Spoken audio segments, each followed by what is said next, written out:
Amazon should have been obliterated a long time ago.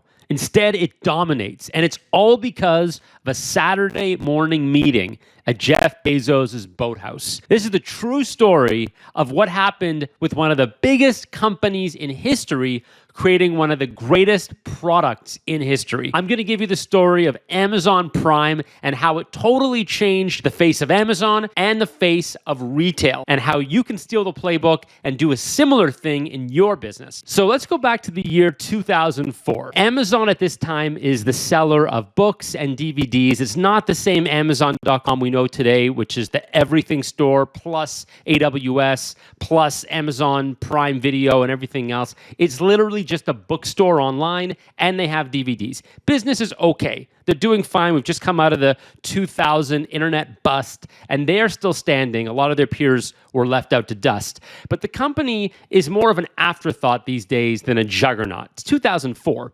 Best Buy and eBay are the giants of the internet. Amazon needs to make a decisive move if it wants to play with the big boys.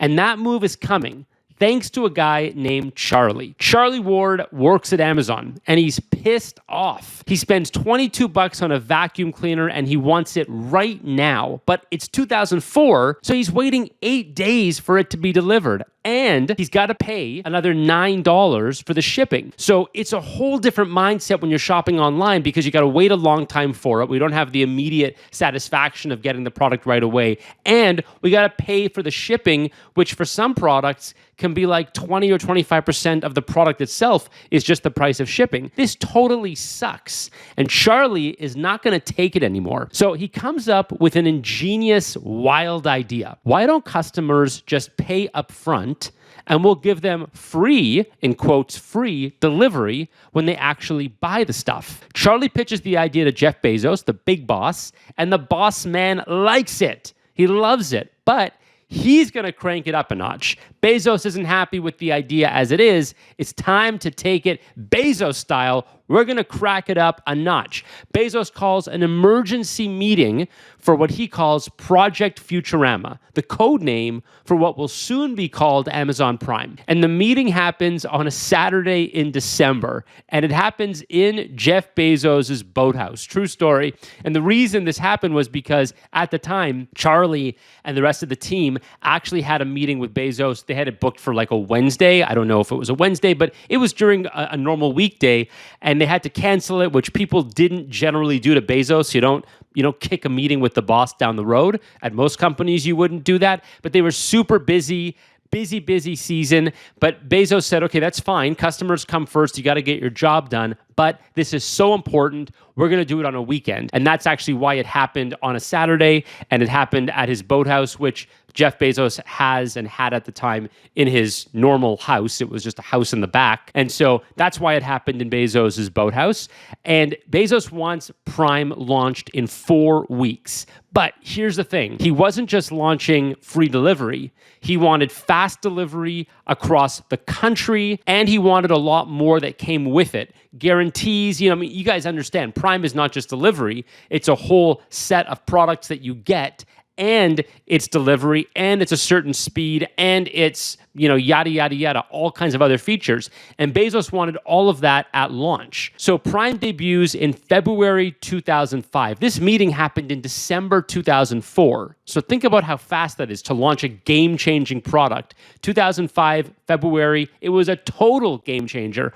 On the surface, Prime is dead simple. But peel back the onion and the layers, and it is deviously brilliant. The annual subscription doesn't just cover the cost of shipping.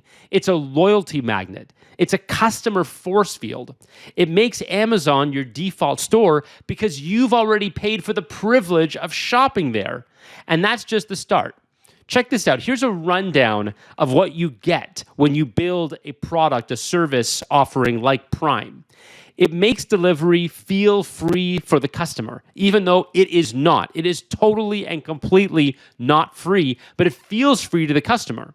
It raises the bar for price and convenience because now every other online retailer who wants to compete with Amazon and not seem like a total dinosaur absolutely needs to offer something similar to Prime or just absorb the price of shipping themselves. I remember years ago when I would shop at Walmart.com, I don't think they charged for shipping on orders over $20. And I can't imagine they were making money. I remember I was doing some shopping on there. I thought, how are these guys making money on this? They're not charging for shipping. And the product itself doesn't cost very much money because it's Walmart.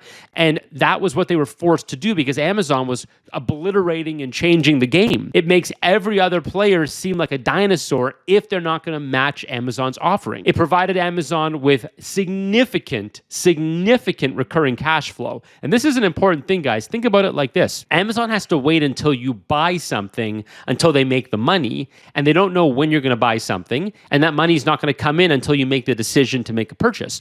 But if I say, give me the money up front, it turns into something similar to the Costco model, where in the case of Costco, they get $3.5 billion up front at the beginning of every year because of their memberships. I've talked about this before. They actually give that money back at the end of the year in most cases in the form of rebates, but they get to hold on to that cash flow and not pay you anything for it. Imagine I went to the bank and I said, hey, lend me $3.5 billion at an interest rate of 0. The bank would laugh. They'd say, we're not giving you $3.5 billion. And if we're going to give it to you, we're going to charge you a healthy interest rate. Money ain't free. But if you're Costco or you're Amazon in this case, money is free because customers are paying you up front. So on day one, I pay Amazon $80, $100, $120, $150 for Prime. It's changed over the years, and they have that money right now, and they're going to have that until the next year when I pay that again. So this is significant recurring cash flow. Here are some numbers. Check this out. This is 2023 numbers. Amazon has over 200 million Prime members. They registered $25 billion in annual revenue from what they call retail subscription fees, which I'd imagine is mostly Prime. It's available in 22 countries. That's as of October 2021. They have, of course, Prime Day, which is Prime products on a day of the year, and they made $11 billion on Prime Day, a single shopping day. That was back in 2021. I'm sure that some of the numbers are higher now. In 2018, they had 100 million paying Prime members. To 2019, it was 150, and by 2021, like I said, it was 200 million. In one baller move, Amazon blows up the competition, redefines modern commerce, and wins the consumer. No one can touch them now. It's been 20 years since Prime has launched, and it still feels like Prime is in day one. Now, the Prime playbook is something that fascinates me because it combines three things that I talk about, LULA, level ups, lubricants, accelerants. LULA is the acronym. I talk about this in my rent-to-own marketing playbook. So level ups, lubricants, and accelerants are what you give to the consumer, what you put out there to move them through the buying cycle, to turn them from rented customer relationships into owned customer relationships. And let me define each one of these, and then I'll tell you how Amazon Prime fits in and how you can do a similar thing in your business. Whether you're in e-commerce, B2B, D2C, doesn't make a difference what you're doing. You can integrate something like Prime, or has the Prime effect. So level ups, lubricants, and accelerants. The level ups are things that you give to the consumer that you try to push to them to move them up the ladder in terms of how loyal they are to you. So you can think about it like an upsell of a product, a complementary product. If you have A, then we'll give you B. It could be where you bought this last time, maybe you want this time. It could be, hey, you're buying this once every month. What if we put you on a subscription? You can buy it every week. So it's anything you could do to level up that consumer relationships. Lubricants are what you do to move people through the buying cycle a little faster. You lubricate it, sort of like if you're running a train and the train's a little rusty on the tracks and it's squeaking and it's squealing and you hear that friction, you grab that WD-40 and you spray the tracks. I'm sure they have something more high-tech for an industrial train, but you get the idea. How do we lubricate the process to move people along the buying process a little faster? You're afraid of delivery fees. You don't want to pay that $9 delivery fee. I don't blame you. Amazon Prime is a lubricant. You're not going to have to pay delivery fees anymore. We've taken that away from you. Again, it's all psychological because you're paying for delivery up front. Most people will not actually outspend the delivery cost of Amazon. Don't forget, when they charge you $9 for one delivery, it doesn't mean that it necessarily costs them $9. It's a profit center. It might cost them $3. I remember I had a little e-commerce side hustle like 3-4 years ago, and our delivery, I'm making these numbers up a little bit, but I think our delivery was like $4, but we charged $12 because we knew that people would pay based on the product we were selling. So just because someone charges a certain amount of money doesn't mean it's all going to the cost. Obviously, they're making a profit. So the fact that you're paying $120 up front, I don't even know what Amazon's delivery fees at this point would be. Because of their scale, maybe they're only paying 50 or 75 cents. That's the actual fee that it costs them. And so the fact that you're paying $120, you'd have to buy 120 different shipments a year. And maybe you do, but I'm guessing a lot of people don't. I pay for Prime. I don't think I order 120 different items every year. So because you're able to cover your costs and still lubricate people along, that's why it's a lubricant. An accelerant is getting people to do things faster. How can we move this along even faster? So an accelerant could be something like a coupon, right? It's like, oh, you want to buy this thing? All right, well, I'll tell you what, it's 60% off right now.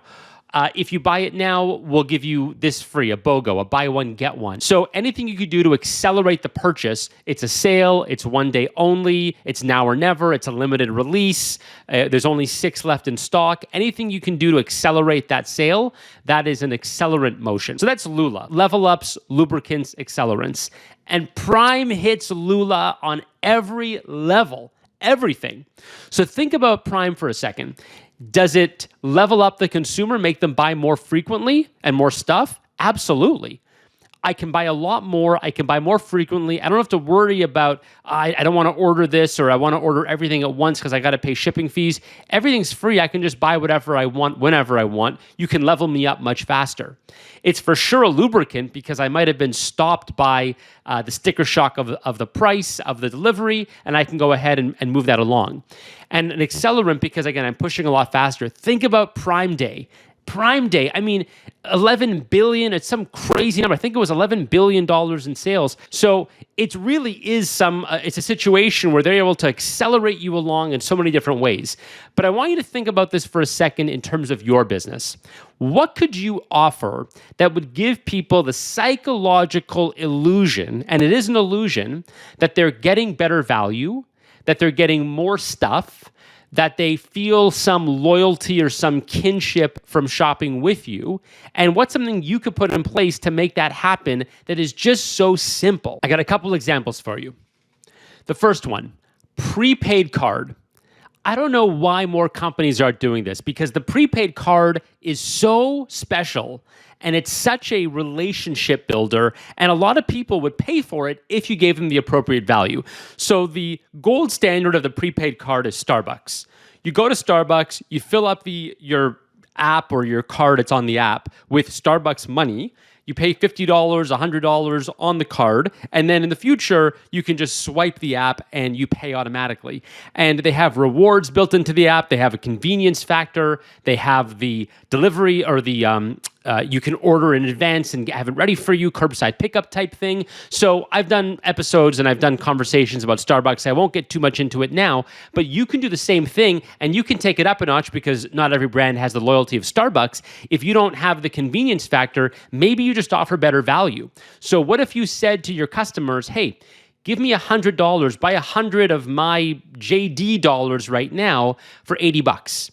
So you give me $80 now, I'll give you $100 to spend at a later time. Or you give me $500 now and it'll cost you, and I'll give you $700 of value. So you can play with that and toggle that based on your margins. And then you could layer on even more than that. You can say this money, this prepaid card that you're buying, it's valid only at these times. So now what you're doing is you're saying you can spend the money now, but it expires at a later time. You got to watch out for that because in certain jurisdictions, the regulation won't allow that. If somebody gives you money, it's effectively a gift card, and gift cards can't expire. So double check on that one. But the point I'm making is the mechanics of it are you're giving me money and I'm giving you some value in return. That value can be convenience, that value can be speed, that value can be something that's free. In the case of Starbucks, I also get rewards. So when I charge things to my card, I get Starbucks points, and I can use those points to redeem for free coffees and free sandwiches and things like that. So the prepaid card is a great integration to a lot of different businesses. You could be a lawn care company. You could be a legal firm. You could be a hair salon. You could be a B2B provider. Anybody can do the prepaid card, and it gives you loyalty because you know people are coming back. They've already paid for the privilege. You have the cash up front, and they get a better deal when they do come back. I'll give you a second one. I went for a massage recently at a swanky hotel, and when I was leaving, they gave me and my wife these cards, and I think it said like 30% off your next treatment. And it wasn't the same treatment that we just got. It was a different treatment, but a complimentary one that my wife and I will try next time. And so I turned to Alana and I said, oh, this is awesome, 30%. Like, let's just book it right now because we get 30% off. When people are using your service, why not entice them in that moment where they're super happy? They're leaving, they're a happy customer. Hey, here's 30% off, here's 20% off for next time. For the same service, which you know I'm going to like because I just left and I enjoyed what I just did, or something that I might not have tried or I'm not so into, but hey, you're offering it to me for 30% off, okay, I'll do it. So getting people in that moment where they're delighted with your service and giving them a benefit for booking right now, or don't book right now, but the next time you book for this service or you add on that other product or service, you're going to get a portion off. Again, any business, any Main Street business, any B2B business, white collar, blue collar, enterprise, consumer, D2C, B2B, doesn't make a difference. You can put that one right in there. It is a Prime-like strategy.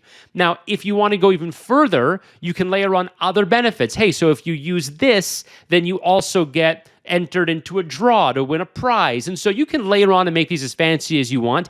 I'm going to go into this much more in my mastermind coming up July 20th. So if you like this kind of stuff and you want to build a business and get a ton of customers and just make a shit ton of money, guys, because that's what I'm all about. If you're running a business and you're helping the economy and you're employing people and you are a producer, I want to help you.